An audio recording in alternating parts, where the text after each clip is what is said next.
अब यहाँ पे कंक्रीट की श्रिंकेज, ठीक है, कंक्रीट की श्रिंकेज कैसे होती है, कंक्रीट की श्रिंक होने की प्रॉपर्टी है, ठीक। अब यहाँ पे जो श्रिंकेज की प्रॉपर्टी है वो देख लो एक बार। ये जो आप देख रहे हैं यहाँ पे, ये जो लिखा हुआ है एप्सिलॉन एस टी, ये हमारा क्या है, ये स्ट्रेन है, ठीक है, ये क्या है आपका स्ट्रेन है, ये स्ट्रेन है आपका यहाँ पे। चलो, तो अब यहाँ पे उसने हमारी क्या है, एक वैल्यू दे रखी है श्रिंकेज की, मैक्सिमम वैल्यू आई एस 456 के अकॉर्डिंग, जो कि कितनी होती है 3 × 10⁻⁻⁴, या फिर हम कह सकते हैं कि 0.03%, ये हमारा श्रिंकेज स्ट्रेन होता है according to the I S code. अब यहाँ पे हमारे पास में आता है ड्यूरेबिलिटी। अब ड्यूरेबिलिटी क्या है, देखो जो हमारी एक्सपोजर कंडीशंस हैं वो है यहाँ पे। तो जब हमारी exposure condition mild, moderate, severe, very severe, ये हमारी क्या होती हैं, कुछ एक्सपोजर कंडीशंस होती हैं। अब यहाँ पे एक्सपोजर कंडीशन के बारे में यहाँ पे डिस्क्रिप्शन भी गिवन है कि किस एक्सपोजर कंडीशन को कब यूज किया जाता है। जैसे कि अगर हमारे पास में हम क्या कर रहे हैं, माइल्ड एक्सपोजर कंडीशन अगर हम देना चाह रहे हैं तो वो तब दी जाती है जब हमारे पास में क्या होता है, सिर्फ हल्का फुल्का रेनफॉल होता है। मॉडरेट एक्सपोजर कंडीशन वो होती है जब हमारे पास में क्या होता है, नॉर्मल रेनफॉल होता है, या फिर नॉर्मल वाटर में परमानेंटली सबमर्ज रहता है, डूबा हुआ रहता है कोई भी स्ट्रक्चर, ठीक है, तब हमारे पास में क्या होता है, वो उसको कहते हैं moderate exposure condition. Exposure condition है बेसिकली एनवायरमेंटल कंडीशंस, ठीक है, मतलब किस तरह के एनवायरमेंट से एक्सपोज हो रहा है वो। फाउंडेशन जो होती है हमारी नॉन एग्रेसिव सॉइल में वो, ठीक है, तो ये सब चीजें होती है। अब यहाँ पे क्या है, जैसे देखो जैसे माइल्ड लिखा हुआ है, मॉडरेट लिखा हुआ है, तो ये सब चीजें क्या है, इन इन एक्सपोजर कंडीशंस के अकॉर्डिंग हमारे पास में हम अपना एक तो ग्रेड ऑफ कंक्रीट यूज करते हैं, दूसरा हम नॉमिनल कवर अपना यूज करते हैं, ठीक है, और फिर हम अपना वाटर सीमेंट रेशो, ये चीज होती है। अगर मैं मेन चीजों की बात करूं तो एक तो हमारा ग्रेड ऑफ कंक्रीट चूज किया जाता है according to the exposure condition, और एक हमारा नॉमिनल कवर। तो एग्जाम में सबसे ज्यादा यही चीज पूछी जाती है, which is very very important, very very important, और बहुत आया है, रिपीट हुआ है हर बार। तो एक्सपोजर कंडीशन दे देगा माइल्ड, उसके लिए ग्रेड ऑफ कंक्रीट पूछेगा कौन सा यूज करेंगे, और नॉमिनल कवर पूछेगा कि कितना यूज करेंगे। तो यहाँ पे माइल्ड के लिए यूज किया था M20, 20 mm का यहाँ पे क्या होता है हमारे पास में नॉमिनल कवर होता है। नॉमिनल कवर क्या है वो देख लो।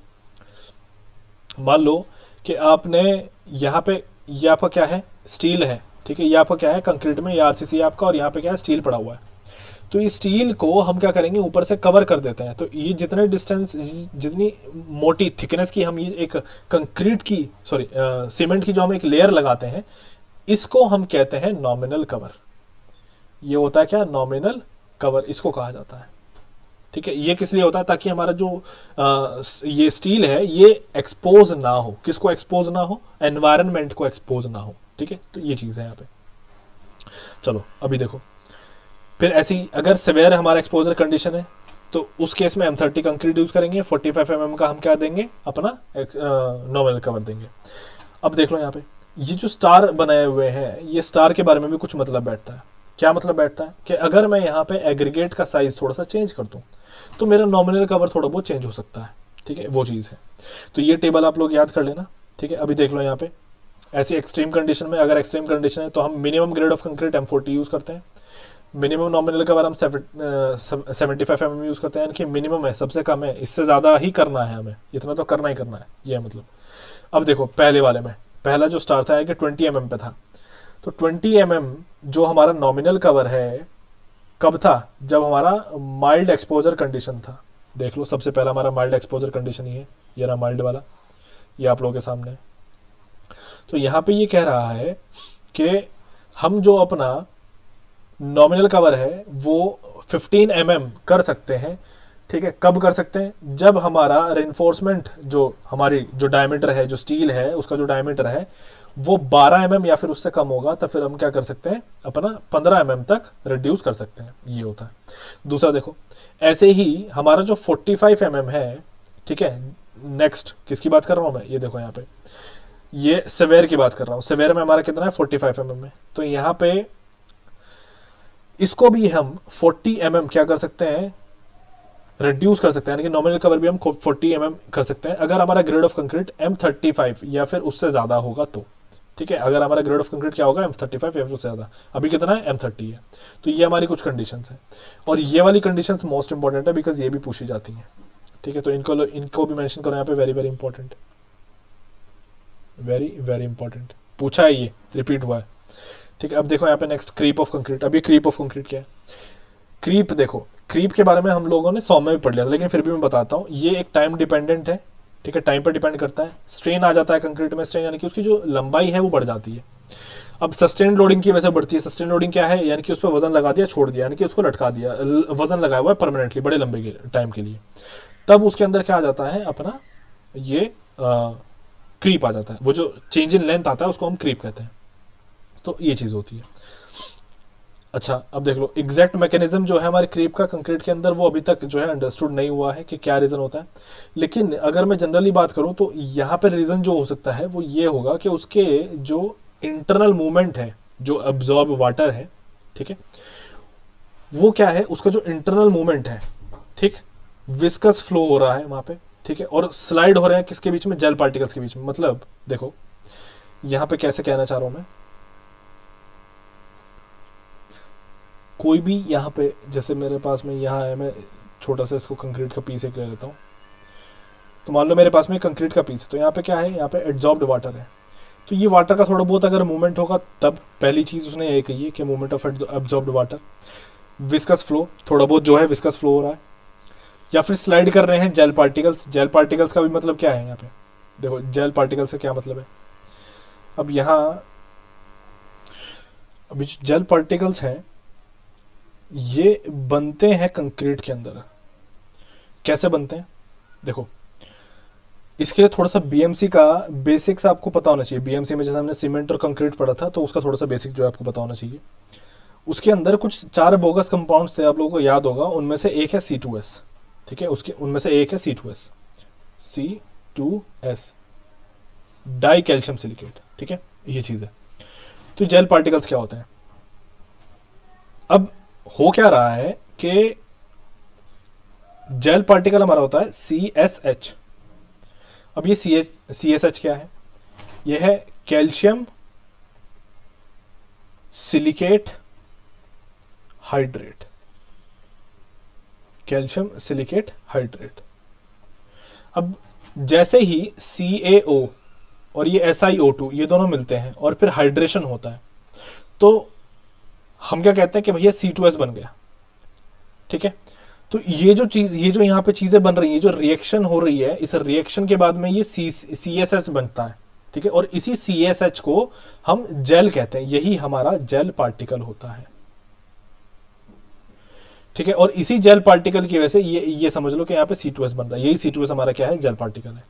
तो वो यहाँ पे कह रहा है, ठीक है, और sliding between the gel particles, फिर ऐसी moisture loss and the growth in micro crack. और जैसे हमारे माइक्रो क्रैक, कोई छोटे छोटे क्रैक्स होंगे, वो छोटे छोटे क्रैक्स अगर बढ़ रहे हैं तब।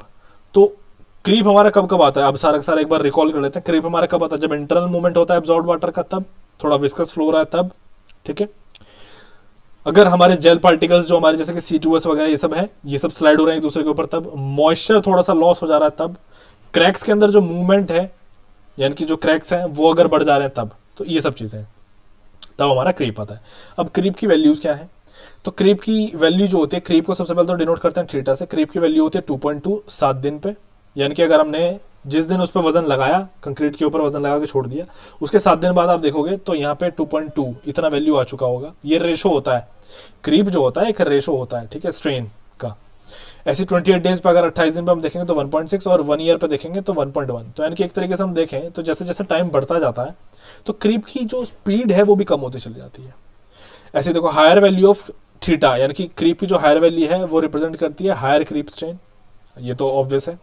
Next, ultimate creep strain is more if load is applied at early age of concrete. वो भी हमें देख करके पता चल ही रहा है यहाँ पे कि अगर हमने लोड जो है अपना लगा दिया, कब? शुरू में ही लगा दिया, यानी कि 7 दिन पे अगर आप देखो तो क्रीप की वैल्यू बहुत ज्यादा है। 28 दिन पे देखो तो क्रीप की वैल्यू और कम हो गई, और 1 साल पे देखो तो क्रीप की वैल्यू और कम हो गई। तो ये चीज है, ठीक है। चलो अब इसके बाद देखो यहाँ पे मॉडुलस ऑफ इलास्टिसिटी। अब यहाँ पे मॉडुलस ऑफ इलास्टिसिटी तो सब लोगों को पता है। यहाँ पे हमें मॉडुलस ऑफ इलास्टिसिटी में ये चीज जाननी है कि कंक्रीट का मॉडुलस ऑफ इलास्टिसिटी निकाला कैसे जाता है। तो कंक्रीट का मॉडुलस ऑफ इलास्टिसिटी निकालने के 3 तरीके होते हैं। एक होता है यहाँ पे इनिशियल टेंजेंट मॉडुलस, एक होता है यहाँ पे सेकंड मॉडुलस, ठीक है, और एक आपके सामने होता है यहाँ पे टेंजेंट मॉडुलस, ठीक है। तो ये 3 तरीके होते हैं। तो एक है initial tangent modulus, second modulus और एक टेंजेंट मॉडुलस। तो ये चीज़ जो है ये आपको याद रखनी है कि 3 तरीके से अपना मॉडुलस ऑफ इलास्टिसिटी कंक्रीट में निकाला जाता है। अब एग्जाम में पूछता है वो कि कंक्रीट का मॉडुलस ऑफ इलास्टिसिटी कैसे निकालते हैं। अब इन 3 तरीकों से 3 अलग अलग तरह के ये समझ लो कि मॉडुलस ऑफ इलास्टिसिटी निकलते हैं, या फिर हम कह सकते हैं कि तीनों कंडीशन अलग अलग चीज़ों पे अप्लाई होती हैं। तो वो देख लो, सबसे पहले इनिशियल टेंजेंट मॉडुलस को कह लो।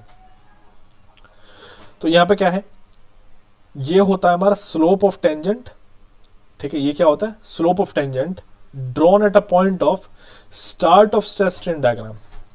तो दोबारा से बताता हूं, ये हमारा क्या है, ये स्लोप होता है उस टेंजेंट का जो बनाई जाती है हमारे स्ट्रेस स्ट्रेन डायग्राम के शुरुआत में, जो टेंजेंट डायग्राम के शुरुआत में ही बना दी, उसका जो स्लोप है, ठीक है, उसको हम क्या कहते हैं, इनिशियल टेंजेंट मॉडुलस कहते हैं।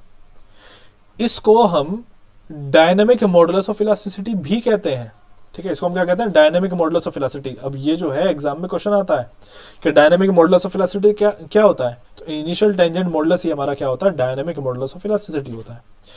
या फिर ऐसे भी पूछ सकता है कि डायनेमिक मॉडुलस ऑफ इलास्टिसिटी किस लिए यूज होता है, या फिर किस किस प्रोसेस से निकाला जाता है, किसी भी तरीके से वो पूछ सकता है। तो ये हमारा very important, modulus of elasticity कैसे निकाला जाता है, तो इसको हम क्या कहते हैं, डायनेमिक मॉडुलस ऑफ इलास्टिसिटी कहते हैं। अब ये किस लिए यूज होता है, एनालिसिस के लिए यूज होता है, डायनेमिक लोडिंग में, ठीक, डायनेमिक लोडिंग का एनालिसिस के लिए यूज होता है। इसको हम कैलकुलेट करते हैं रेजोनेंस फ्रीक्वेंसी टेस्ट से कैलकुलेट करते हैं, ठीक है। तो ये चीजें हैं। अब उसके बाद में नेक्स्ट आ जाओ सेकंड मॉडुलस पे, ठीक। सेकंड मॉडुलस क्या है, तो सेकंड मॉडुलस को हम डिनोट करते हैं एस से। अब ये होता है स्लोप एक लाइन का, ठीक है।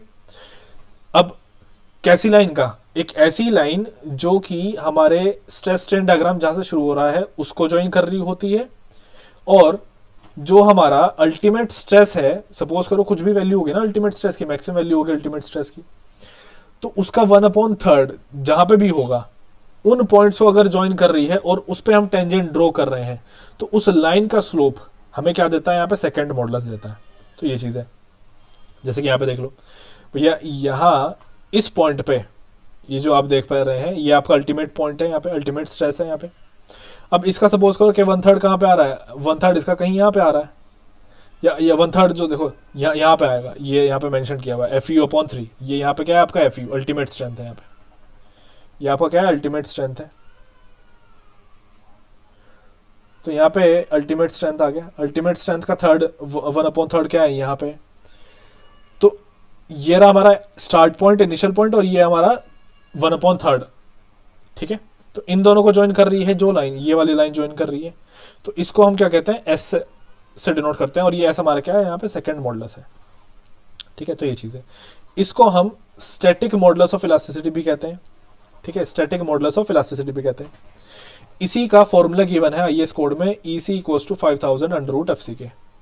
अगेन FC हमारा यहाँ पे क्या है, कैरेक्टरिस्टिक कंप्रेसिव स्ट्रेंथ है, ठीक है। तो ये चीज है, इसको हम short term modulus of elasticity भी कहते हैं, ठीक है। तो ये दो नाम आपने यहाँ पे सीख लिए, एक स्टैटिक मॉडुलस ऑफ इलास्टिसिटी, एक short term modulus of elasticity. अब जो चीज हम यहाँ पे पढ़ते हैं ना, जो EC हम लेते हैं अपने मॉडुलस ऑफ कंक्रीट लेते हैं, वो सेकेंड मॉडुलस लेते हैं, ठीक है। तो यानी कि ना हम इनिशियल टेंजेंट मॉडुलस लेते हैं, ना हम टेंजेंट मॉडुलस लेते हैं, हम क्या लेते हैं, सेकंड मॉडुलस लेते हैं, ठीक है। तो ये चीज पूछी जाती है। अब यहाँ पे देख लो, अगर मैं यहाँ पे क्रीप का इफेक्ट डालूं, ठीक है, क्रीप का इफेक्ट कैसे डालेंगे, अब देख लो, सबसे पहले तो यहाँ पे क्रीप का इफेक्ट आएगा किसके ऊपर, ये देखो इस तरीके से आता है क्रीप का इफेक्ट। अगर क्रीप हो रहा है तो वो क्रीप किसको अफेक्ट करेगा, हमारे मॉडुलस ऑफ इलास्टिसिटी को अफेक्ट करेगा। तो हम यहाँ पे ऐसे कर देते हैं 1 + θ, ये हमारा फॉर्मूला है, तो हमें क्रीप की वजह से अफेक्टेड मॉडुलस ऑफ इलास्टिसिटी मिल जाता है, और या फिर हम कह सकते हैं कि ये फॉर्मूला में और मिल जाता है, ठीक है। चलो अब आगे देखो इसी में। अब नेक्स्ट हमारा यहाँ पे टेंजेंट मॉडुलस। अब टेंजेंट मॉडुलस को हम डिनोट करते हैं T से। अब ये होता क्या है, ये स्लोप होता है टेंजेंट का जो कि ड्रॉ कर दी जाती है किसी भी पॉइंट पे, ठीक है। स्ट्रेस स्ट्रेन डायग्राम में किसी भी पॉइंट पे आप ड्रॉ कर दो, तो ये हमारा क्या होता है, टेंजेंट मॉडुलस होता है। अब ये यूज़ होती है इंक्रीमेंटल लोड एनालिसिस में, ठीक है। ये किस में यूज़ होती है, इंक्रीमेंटल लोड एनालिसिस में यूज़ होती है। तो जैसे कि मैंने आपको बताया है, तो हमने 3 देखे हैं, एक इनिशियल टेंजेंट मॉडुलस देखा है, वो किस लिए यूज़ होती है, इनिशियल टेंजेंट मॉडुलस हमने शुरू में यहाँ पे देखी थी, वो डायनेमिक मॉडुलस ऑफ इलास्टिसिटी भी कह रही थी, और डायनेमिक एनालिसिस में यूज़ हो रही थी वो, ठीक है। ऐसे सेकंड मॉडुलस था, सेकंड मॉडुलस को हमने किस लिए यूज़ किया था, हमारी कैलकुलेशंस में जो हम अपनी मॉडुलस ऑफ इलास्टिसिटी लेते हैं वो उसमें यूज़ होती है, और टेंजेंट मॉडुलस ऑफ इलास्टिसिटी हमारी किस में यूज़ होती है, इंक्रीमेंटल लोड एनालिसिस में यूज़ होती है। तो इस तरीके से इसको समझ सकते हो। अब यहाँ पे नेक्स्ट है हमारा हार्डन कंक्रीट जो है, जो भी हमारा कंक्रीट है उसमें टेस्टिंग अब हम कर रहे हैं। तो टेस्टिंग जो होती है कंक्रीट में वो दो तरह की होती है, एक होता है डिस्ट्रक्टिव टेस्टिंग, एक होती है नॉन डिस्ट्रक्टिव टेस्टिंग। वैसे तो मैंने ये बीएमसी में ऑलरेडी जो है करवा दिया है, लेक्चर अपलोडेड है, तो लेकिन मैं फिर भी यहाँ पे बता दे रहा हूँ। तो डिस्ट्रक्टिव टेस्टिंग होती है, एक नॉन डिस्ट्रक्टिव टेस्टिंग होती है। जो डिस्ट्रक्टिव टेस्टिंग होती है उसमें क्या होता है, मतलब ये है कि जो हमारा सैंपल होता है वो पूरी तरीके से डिस्ट्रक्ट हो जाता है और दोबारा उसको यूज़ नहीं किया जा सकता। अब यहाँ पे जो हमारे पास में टेस्ट होते हैं, एक होता है लोड टेस्ट और एक होता है कोर कट टेस्ट, ठीक है। अब या फिर कोर कटर टेस्ट, तो यहाँ पे क्या है, used in precast construction. Load test को हम यूज़ करते हैं प्रीकास्ट कंस्ट्रक्शन में, और जो हमारा कोर कट टेस्ट है वो हम यूज़ करते हैं रोड कंस्ट्रक्शन में। ये चीज़ है। नॉन डिस्ट्रक्टिव टेस्टिंग में हमारे पास में एक होता है रिबाउंड हैमर, एक होता है ultrasonic pulse velocity meter test, ठीक है। एक रिबाउंड हैमर है, एक अल्ट्रासोनिक पल्स वेलोसिटी टेस्ट है। तो ये मैं ऑलरेडी बता चुका हूँ, तो इसलिए मैं यहाँ पे नहीं बता रहा हूँ ये चीज़ें। अब ग्रेड ऑफ स्टील, देखो हमारे पास में स्टील के बहुत सारे ग्रेड्स होते हैं, जैसे कि यहाँ पे मैंने लिखा हुआ है Fe250। तो ये जो 250 है माइल्ड स्टील का ग्रेड है, ठीक है। ये क्या है, Fe250 जो होता है वो माइल्ड स्टील होता है। अब यहाँ पे जो वैल्यू लिखी है, जैसे 250 लिखा हुआ है, ये उसका यील्ड स्ट्रेस है, ठीक है। ये वो वैल्यू है जहाँ पे हमारा स्टील फेल होना शुरू होगा। ऐसी 415 और 500 जो होते हैं वो high yield steel deformed bars होते हैं, HYSD, यानी कि high yield steel deformed bars होते हैं। डिफॉर्म्ड, ये इसका मतलब होता है, ये इसका फुल फॉर्म है, ठीक है। अगर यहाँ पे डी लिखा हो तो इसका मतलब होता है डक्टिलिटी, यानी कि उस स्टील की डक्टिलिटी बहुत ज़्यादा है, ठीक है। और ये रिसेंटली डेवलप्ड है, लाइक अभी अभी इनका क्या है, ये कह सकते हैं कि अभी अभी बनाया गया है इनको। चलो अब यहाँ पे मैं माइल्ड स्टील के बारे में जो है हमारा ग्राफ है हम ऑलरेडी पढ़ चुके हैं, तो मैं इसको भी डिस्कस नहीं करूँगा, हमने सॉम में इसको पढ़ लिया था। ये गेज लेंथ है यहाँ पे, ठीक है। ये जो आप देख रहे हैं गेज लेंथ है। गेज लेंथ क्या होती है, जहाँ पे हम क्या करते हैं, अपने कैलकुलेशंस करते हैं। तो ये है माइल्ड स्टील का हमने ग्राफ देख रखा है। अब हम नेक्स्ट स्टील जितने भी तरह के होते हैं उनके ग्राफ देख रहे हैं, जैसे HYSD है, यानी कि हाई यील्ड स्ट्रेंथ डिफॉर्म बार। तो इसके बारे में हम देखते हैं। तो यहाँ पे क्या है, ऐसे ही CTD यानी कि कोल्ड ट्विस्टेड डिफॉर्म बार्स, और ऐसी टॉर क्या है, कंपनी का नेम है। टॉर नाम का जो स्टील है वो क्या है बता देता हूँ। ये टोर है हमारा यहाँ पे टोरीसेग स्टील, टोरीसेग स्टील यहाँ पे नाम है, ये कंपनी का नाम है टोरीसेग, ठीक है। तो ये कंपनी का नाम है। अब यहाँ पे क्या है, ये एक तरह का HYSD ही होता है, ठीक है। ये भी क्या होता है, HYSD होता है। अब आपने जैसे सुना होगा यहाँ पे एक TMT सुना है, एक टोर होता है, एक TMT होता है। देखो यहाँ पे TMT नीचे लिखा हुआ है, तो एक टोर होता है, एक TMT होता है। तो इन दोनों के बारे में आप लोगों को बता दूं, कंस्ट्रक्शन में किसका आप यूज़ करते हैं, तो कंस्ट्रक्शन में आप TMT का यूज़ करते हैं, टॉर का यूज़ आप नहीं करते हैं। रीज़न है क्योंकि TMT क्या होता है, थर्मली इंसुलेटेड होता है, सॉरी थर्मली ट्रीटेड होता है, यानी कि उसको बहुत गर्म करके ट्रीट किया जाता है। तो उसका जो रेजिस्टेंस है फॉर द कोरोजन वो बहुत ज़्यादा होता है। तो कंस्ट्रक्शन पर्पसेज में कंक्रीट में वही यूज़ किया जाता है। टॉर इसीलिए यूज़ नहीं किया जाता बिकॉज उसका क्या है कि कोरोजन के लिए वो रेजिस्ट नहीं कर पाता। तो ये चीज़ है यहाँ पे। अब आप यहाँ पे देख लो, it is obtained by straining mild steel beyond elastic beyond yield plateau. तो यहाँ पे इसको बनाया कैसे जाता है, तो जो हमारे पास में माइल्ड स्टील होता है उसको हम क्या करते हैं, खींच देते हैं बहुत ज़्यादा, उसके यील्ड प्लेट्यू से भी ज़्यादा खींच देते हैं। अभी यील्ड प्लेट्यू क्या है, ये देख लो, यहाँ पे ये जो है इसको हम यील्ड प्लेट्यू कहते हैं।